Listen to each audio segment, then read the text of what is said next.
सिकंदराबाद में आप सबसे संवाद कराने का अवसर प्राप्त हो रहा है। इस अवसर पर मैं आप सबका हृदय से अभिनंदन करता हूं, स्वागत करता हूं। बहनों और भाइयों, पूरे देश के अंदर लोकसभा का चुनाव चल रहा है। पहले चरण में पूरे देश के अंदर अलग अलग राज्यों में कल मतदान होगा और दूसरे चरण में गौतम बुद्ध नगर इस लोकसभा की प्रतिष्ठित सीट पर भी मतदान करने का अवसर आप सबको प्राप्त होगा। बहनों भाइयों, आप आज एक नए भारत में हैं। जो लोग 2014 के चुनाव के साक्षी हैं, वे लोग इस बात को जानते होंगे 2014 में कैसा भारत हमें प्राप्त हुआ था। उनका यह दायित्व बनता है कि वे अपनी वर्तमान पीढ़ी को बताएंगे, जो नवोदित मतदाता है उनको भी बताएं कि 2014 में एक ऐसा भारत था जिसमें परस्पर अविश्वास था, लोगों के मन में आक्रोश था, लोग इस बात के लिए आशंकित थे कि क्या होगा हमारे भारत का। दुनिया में सम्मान घट चुका था, सीमाएं सुरक्षित नहीं थी, देश के अंदर कहीं आतंकवाद, कहीं नक्सलवाद, कहीं अलगाववाद सिर चढ़ करके बोल रहा था, विकास के कार्य ठप पड़ चुके थे, देश की सभी संस्थाओं में भ्रष्टाचार चरम पर पहुंच चुका था, युवा निराश था, किसान आत्महत्या कर रहा था, महिलाएं असुरक्षित थी और गरीब कल्याणकारी योजनाओं पे डकैती पड़ रही थी। बहनों भाइयों, हमने बदलते हुए भारत को देखा है। 10 वर्ष में दुनिया में सम्मान बढ़ा है, सीमाएं सुरक्षित हुई है, नक्सलवाद और आतंकवाद की समस्या का समाधान हुआ है। हमारे भारतीय जनता पार्टी और भारतीय जनसंघ के समय से हमारे पदाधिकारी नारा लगाते थे कि जैसे जहां हुए बलिदान मुखर्जी और कश्मीर है, लेकिन बहनों और भाइयों, डॉक्टर श्यामा प्रसाद मुखर्जी जी का बलिदान कश्मीर में दो विधान, दो निशान और दो प्रधान की व्यवस्था को समाप्त करने के लिए हुआ था। और कांग्रेस ने समस्या की थी जिसने आतंकवाद फैलाया न जम्मू कश्मीर में केवल, बल्कि पूरे देश को आतंकवाद की चपेट में ला दिया। रोज विस्फोट होते थे, निर्दोष लोग मरते थे, व्यापारी तबाह होता था, परिवार के परिवार तबाह हो जाते थे और एक कांग्रेस के लोग तमाशबीन बने रहते थे। एक भी बार ये लोग आतंकवाद के खिलाफ बोलने को तैयार नहीं थे। और बहनों भाइयों, आज आप देख रहे होंगे कश्मीर में धारा 370 समाप्त हो गई। महिलाओं की गरिमा की रक्षा करने के लिए 3 तलाक की कुप्रथा समाप्त हो गई। बहनों और भाइयों, इंफ्रास्ट्रक्चर कैसे होना चाहिए, ये सिकंदराबाद सबसे नजदीक है जेवर के, और जेवर में बन रहा अंतरराष्ट्रीय एयरपोर्ट आपके सामने एक उदाहरण है। बहनों और भाइयों, एशिया का सबसे बड़ा एयरपोर्ट आपके पास बन रहा है। इसका सवारी लाभ तो सिकंदराबाद और जेवर को ही होने जा रहा है। यही लोग सबसे ज्यादा लाभ मिलेंगे। हाँ, और व्यवस्था प्रदेश और देश इसके माध्यम से सुदृढ़ होने वाली है।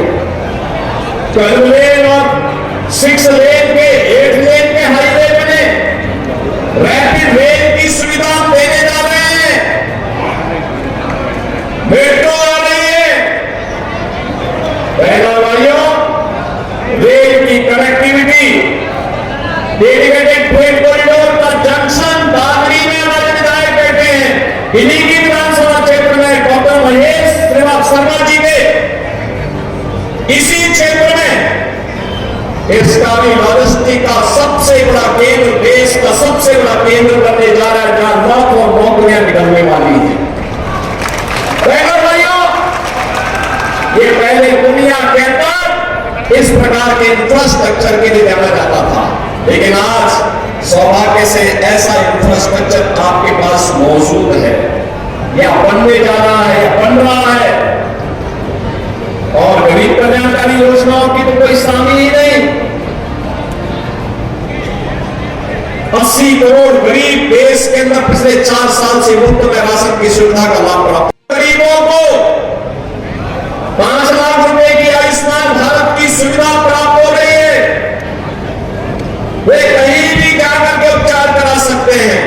और हमारे यहां तो उत्तर प्रदेश में तो हमने व्यवस्था दी, आयुष्मान कार्ड किसी के पास नहीं है, बीमार हो गया है, हमारा कोई विधायक, हमारा कोई सांसद या पीड़ित व्यक्ति स्वयं भी मुझे एक पत्र लिख देता है, तो प्रधानमंत्री जी ने जनधन अकाउंट बोले, मैं सीधे जनधन अकाउंट से पैसा भेज देता हूं।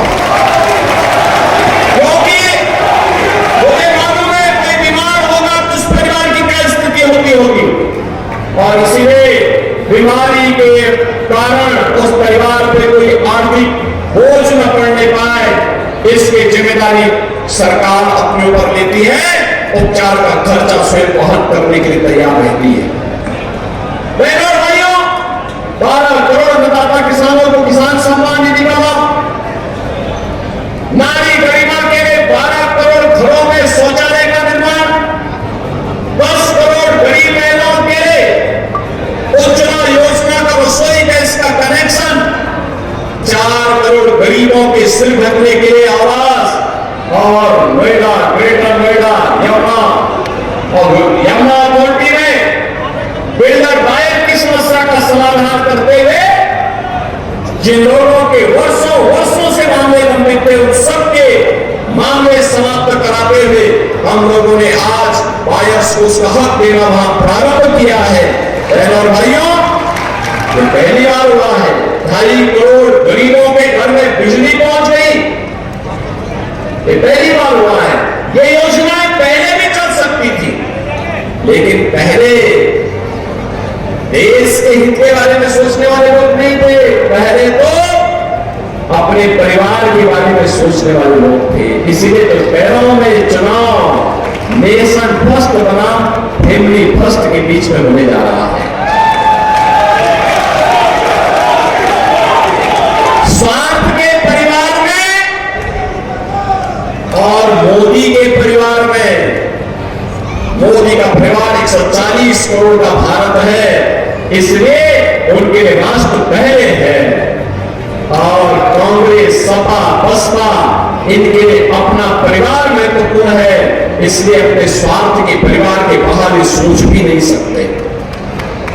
बहनों भाइयों, ये जितना भी कार्य हुआ है, चाहे वो सुरक्षा का बेहतर माहौल हो, निवेश का बेहतर माहौल हो, और कल आपने अयोध्या में देखा होगा 500 वर्षों के बाद रामलला को भी अपने जन्मोत्सव को आयोजन को अपनी जन्मभूमि पर बनाने का अवसर प्राप्त हो गया, और सूर्यवंशी राम को भगवान सूर्य की किरणों में तिलक करते हुए, अभिषेक करते हुए भी आपने देखा होगा। संपूर्ण सनातन भारत आलोकित हो रहा था, उस आत्मा से आलोकित हो रहा था। भाइयों, ये जो सम्मान है, गौरव है, ये सुरक्षा है, ये जो समृद्धि है, ये जो गरीब कल्याणकारी योजनाओं का लाभ मिल रहा है, और जो सम्मान भारत को मिल रहा है, इसका श्रेय केवल किसी एक व्यक्ति को, किसी एक महामना को जाना चाहिए, वो नाम है श्री नरेंद्र मोदी का। मोदी जी के नेतृत्व में बच्चे में लोग आए हैं आपके पास कहने के लिए कि बहनों भाइयों, मोदी जी के नेतृत्व में जो नए भारत का हम दर्शन कर रहे हैं, इस नए भारत को आत्मनिर्भर भारत, इस नए भारत को विकसित भारत और इस नए भारत को ग्लोबल लीडर भारत के रूप में दुनिया के सामने प्रस्तुत करने के लिए तीसरी बार मोदी जी को फिर से प्रधानमंत्री बनना आवश्यक है। और बहनों और भाइयों, तीसरी बार मोदी जी को प्रधानमंत्री बनने से किसान के लिए आवश्यक है डॉक्टर महेश शर्मा जी तीसरी बार यहां से सांसद बनकर के चुन करके जाए। बहनों भाइयों, जैसे एक सकारात्मक सोच के साथ विकास की योजनाओं के लिए डॉक्टर महेश शर्मा जी हमारे विधायकगण आए होंगे, आते हैं, लेकिन विकास की किसी चालू परियोजना में बैरियर बनने के लिए कभी भी उन्होंने अपने स्तर पर कोई भी किसी भी प्रकार के किसी भी मामले को उनके स्तर पर कभी नहीं उठाया जाता। उनके द्वारा हमेशा कहा जाता है कि नहीं, विकास के जो कार्य हो रहे हैं उनमें किसी भी प्रकार की बाधा नहीं आनी चाहिए। एक अच्छे और सच्चे जनप्रतिनिधि का जो दायित्व होता है वही उन लोगों ने अब तक किया है। और यही कारण है कि आज क्षेत्र देश का, दुनिया, देश का, प्रदेश ही नहीं देश का सबसे विकसित क्षेत्रों में से एक बनने जा रहा है। बहनों भाइयों, यहां की प्रति व्यक्ति आय, देश के प्रति व्यक्ति आय से सबसे अधिक में से एक जनपद की जो होती है उनमें से एक